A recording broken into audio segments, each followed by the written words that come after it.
Good evening, this is our final project. My name is Luis Alfonso. My name is Iram. My name is Arai. My name is Rodrigo. Okay, down we go. The topic in discussion is automation. First of all, I'd like to say that humans have reached to a point where the less they do and the more they get, they are satisfied. And this is the thing that will get them to make machines that will do everything for them. Okay, first of all, we need to focus on the economic benefits of not doing anything and let the machines do everything. Because families would not have any economic backup if the machines do everything. Okay, I think that it's an important point to know that also this affects big companies in the economic way. So we should totally discuss it.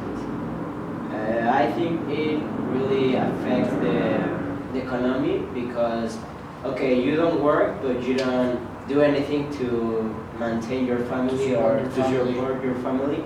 Yeah, the machine is doing everything, but who cares the machine? Who will clean it? Who make maintenance to it?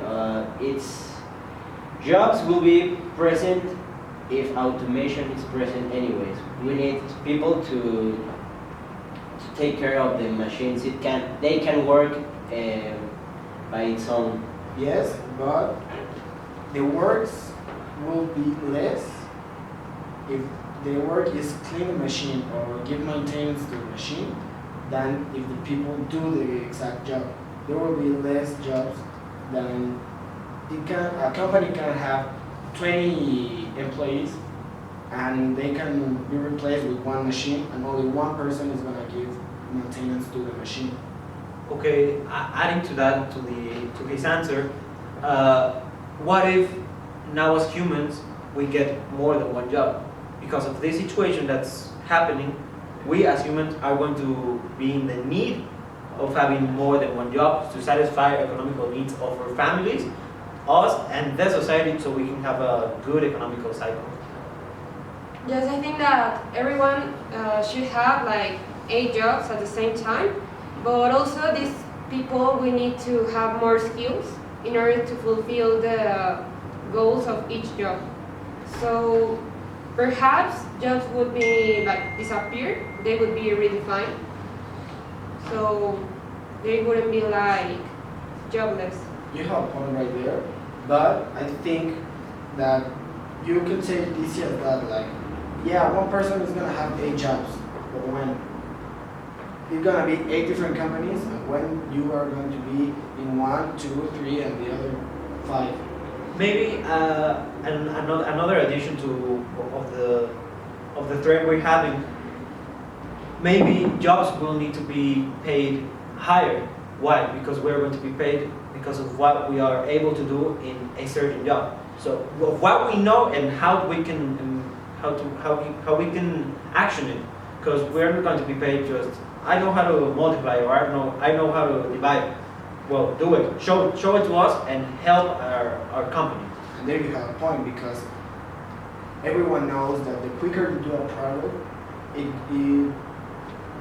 have better outcomes and benefits in economic ways. So if it is quicker, you can pay more because you are getting a better outcome.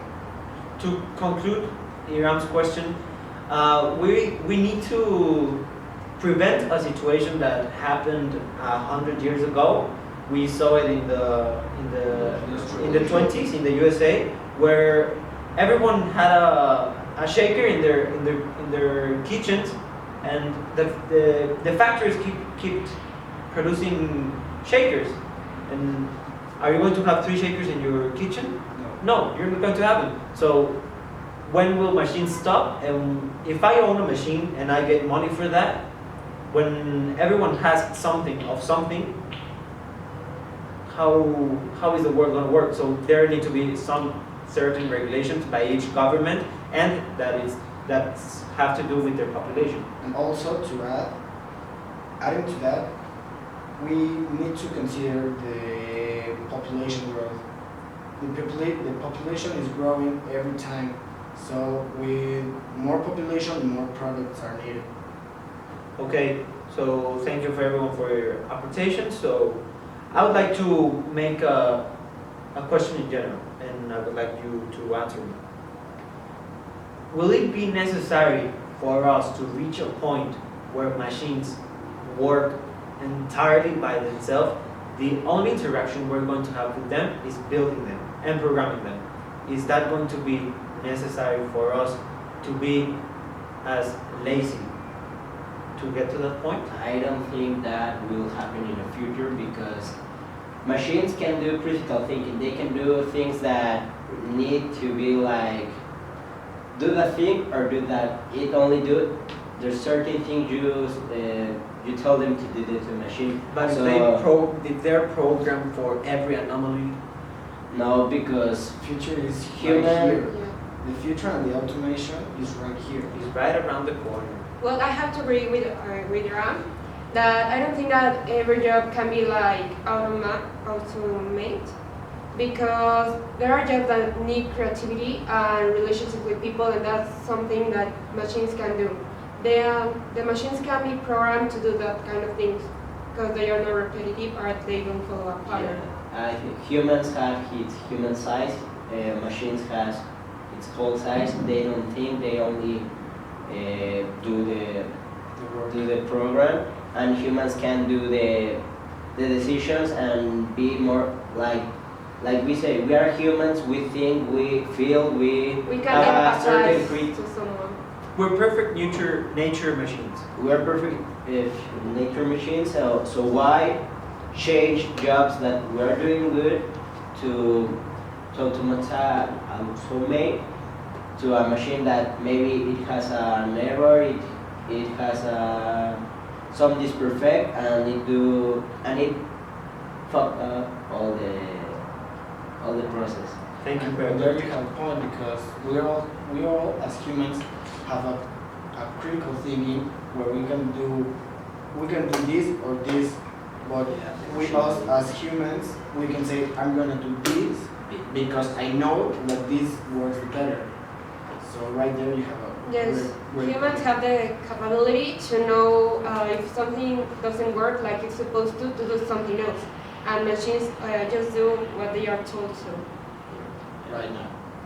Right We now, need to consider in the future. So- artificial intelligence and something like that, but we haven't reached that point in technology. But we don't know in the future how it will work. But not right now, and in like 10 years, 20, humans critical thinking it's important in making decisions in companies.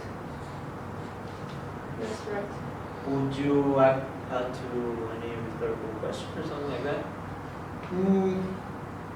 Like in type of conclusion to this question, it's very certain to point out that a machine do a quicker job, and the machine gives us the pleasure we want, being lazy, not doing anything.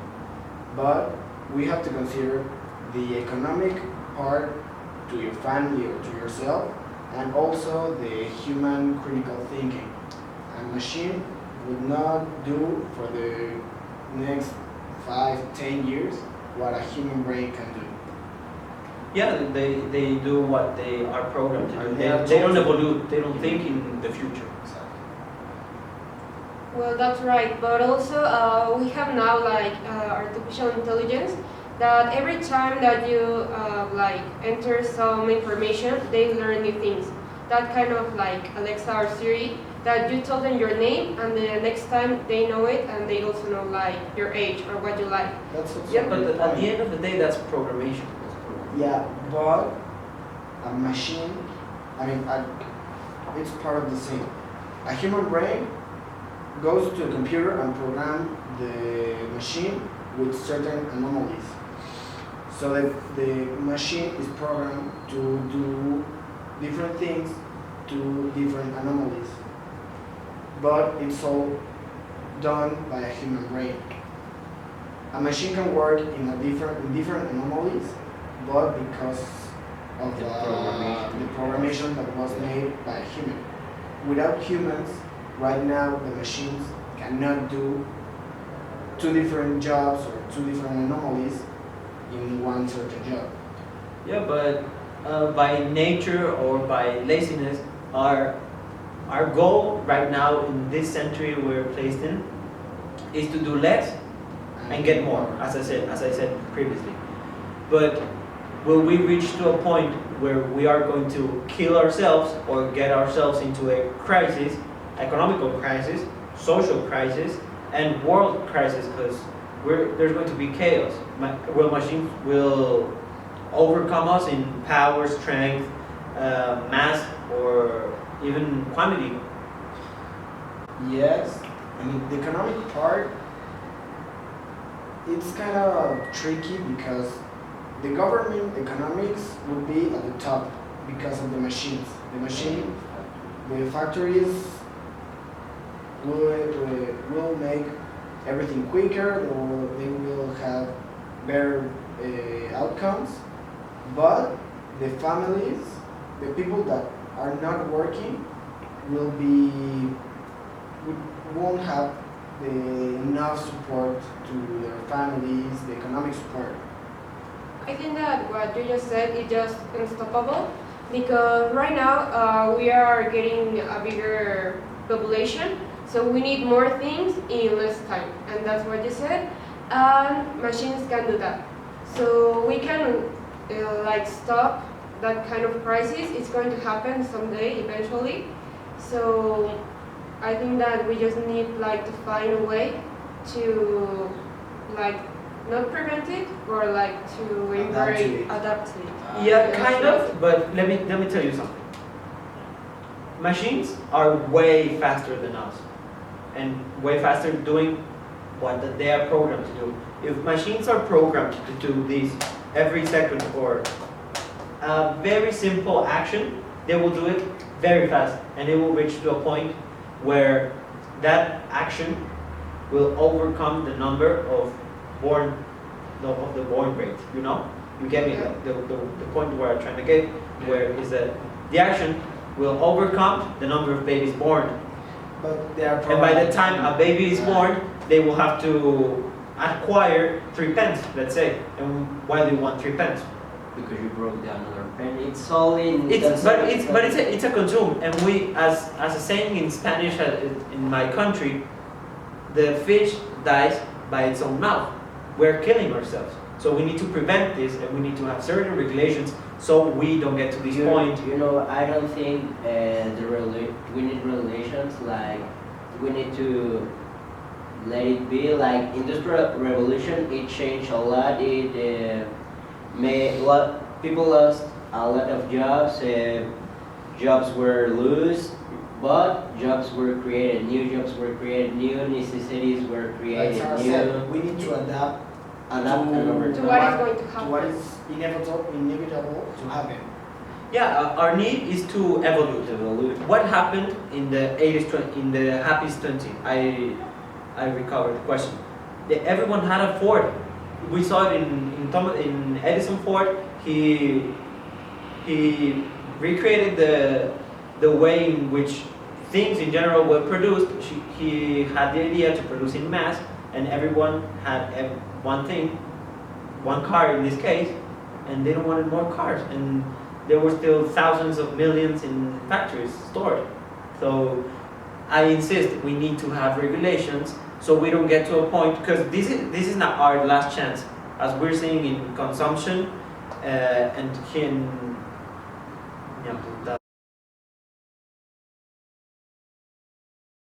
Okay, so what you're saying, that's right, but you're saying that as a point because you're a citizen. If you are the owner of a big company, you're not going to think like that because what you think about is earning money.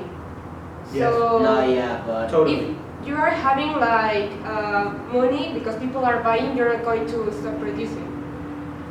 But you can put a timer, like between these 3 hours, the machine will produce a pen, and the only time in the day the machine works is 3 hours, because in 3 hours the machine creates what the people are needed to. That's a great idea. Yeah, because we need to, as we are consumed by technology and automation, we can also See the way to help take the here. good parts of it. Yeah. No, that's very cool. Like they are making also automation in recycling. They are making machines that recycles bottles every minute. Like we can automate certain jobs, but also do search for automate another jobs that make good for the earth that Yeah, I mean, doesn't. this company is creating thousands of bottles every day, So but this other company is Recycling recycling bottles. those thousands of bottles of every day. it's like Yeah, like the problem is where this weight is balanced. It needs to be in- balanced. Yeah. Yeah, where it's that needs to unbalanced. be, But what happens if this company produces more than the ones that are recycled? We have like we said before, we will need to adapt. So we say this company produce a lot of plastics, etc. So what will this lead to? If this company can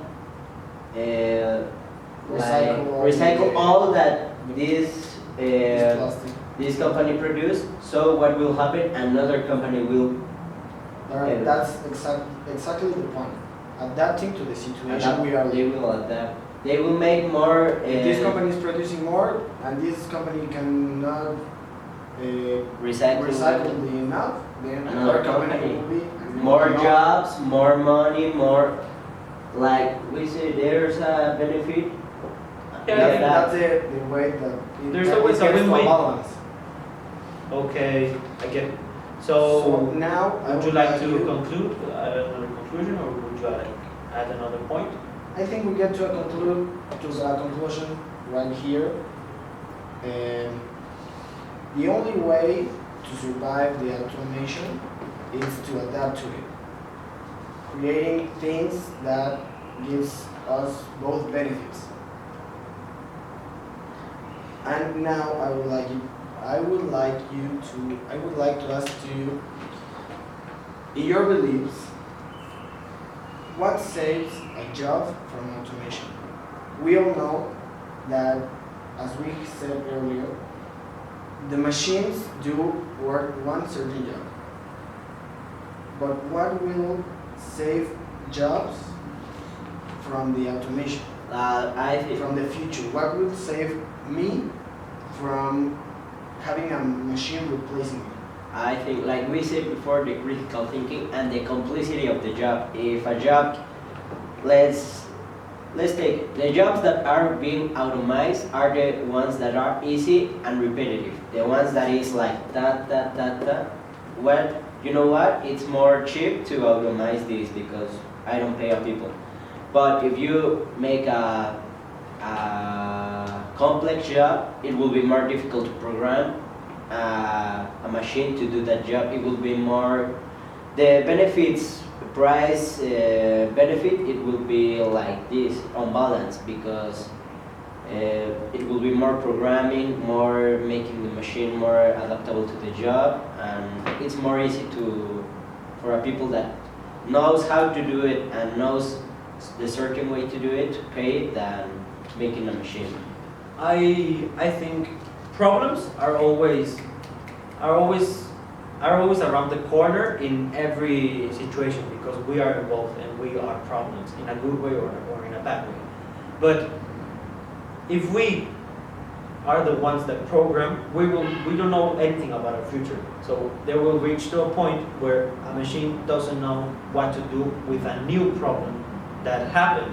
Yeah. So that's where we come in again to reprogram how to solve the new problem. Well, That is what will save us, our own nature. Our capability to adapt to new problems. Machines can adapt to new problems. It's like, oh, I don't know how to do this. I won't do it. So people have adapted since the beginning of humanity, of times. Like our problem is present. We know how to solve it.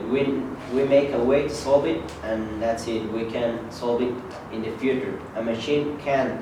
It's like rigid. do only what is What it has been what told it to has been told to do. It can evolve, it can learn. It's only straight. Well, I think that the safest jobs are the newest jobs because if there are new jobs are because we don't know anything about them, like biomedicine. We don't know like everything for sure But biomedicine, actually- and we need to do research, and that kind of things can do machines. So if you have like one job that we don't know many of them of the area that is there, I think that it's just like a way that you will keep your job. Actually, as a parenthesis, biomedicine is one of the most automated jobs in the world. Okay. But it's also one of the most modern. That's why it's more But optimized. people don't need to do research. Maybe they have like help with machines, but they don't. They need people. Okay. So myself to conclude, I have very clear that there's nothing greater than human brains. We are where everything was born. So we shouldn't be scared because we've seen it in the Industrial Revolution. The new industry we created, and this is where they need us to develop them. Our genius, our inside genius, our creativity, our critical thinking, all ethical and moral skills also in machines, because we are humans and we need our environment to be humanized with us. So we shouldn't be scared, and we should take all the juice from everything, every opportunity we are in.